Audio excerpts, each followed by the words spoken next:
This short tutorial will show you how to do the following: limit results to a particular publication, limit results to recent full-text articles, access full text and email or print the article, create a permanent or persistent link to the article, generate an APA citation for the article. If you've not watched the previous tutorials in this series, it would be good to do it now. You can access this from the Watch Before Starting tab on the H.I.T. LibGuide. In the previous, using the combined databases Academic Search Complete and CINAHL, we searched under Medicare or Medicaid and fraud as subject terms, combining this with the word stem prevent, which retrieves the word prevent, prevents, prevention, etc. We don't want to have to look at over 400 articles, so we need to limit our results. One way to limit results is to look for articles in a particular publication, if that is required by your instructor. For example, let's say a professor wants you to find articles on this topic in the Journal of AHIMA. To do this search, we need to add another row by clicking the Add a Row link. We'll type in the name of the publication and use the pull-down menu to search this as a source publication. In other databases, this might be labeled a journal title. However, when we impose this limit, our results are significantly reduced. So let's go back to our original search. A very good way to limit results is to list only those articles that are available in full text and that are fairly recent. This part of the screen provides us with an easy way to accomplish this.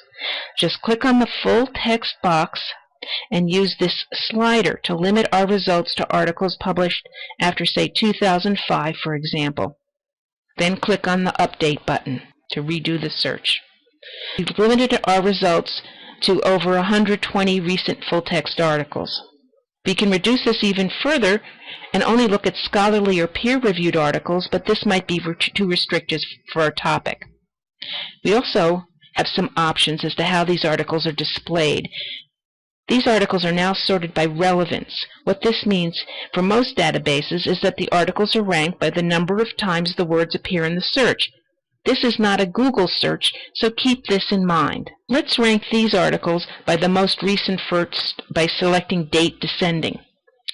In order to see the abstract or summary of the article, just click on the spyglass icon next to the title link and browse the result list to find the articles that interest you.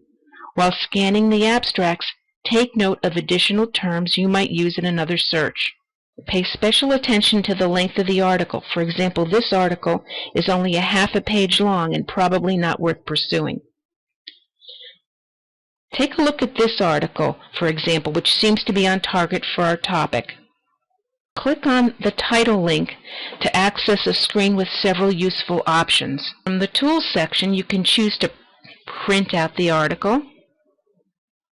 You can choose to email it or save it to a flash drive or your computer. To get the permanent or persistent link to the article, just click on the permalink icon and then cut and paste the URL that's generated.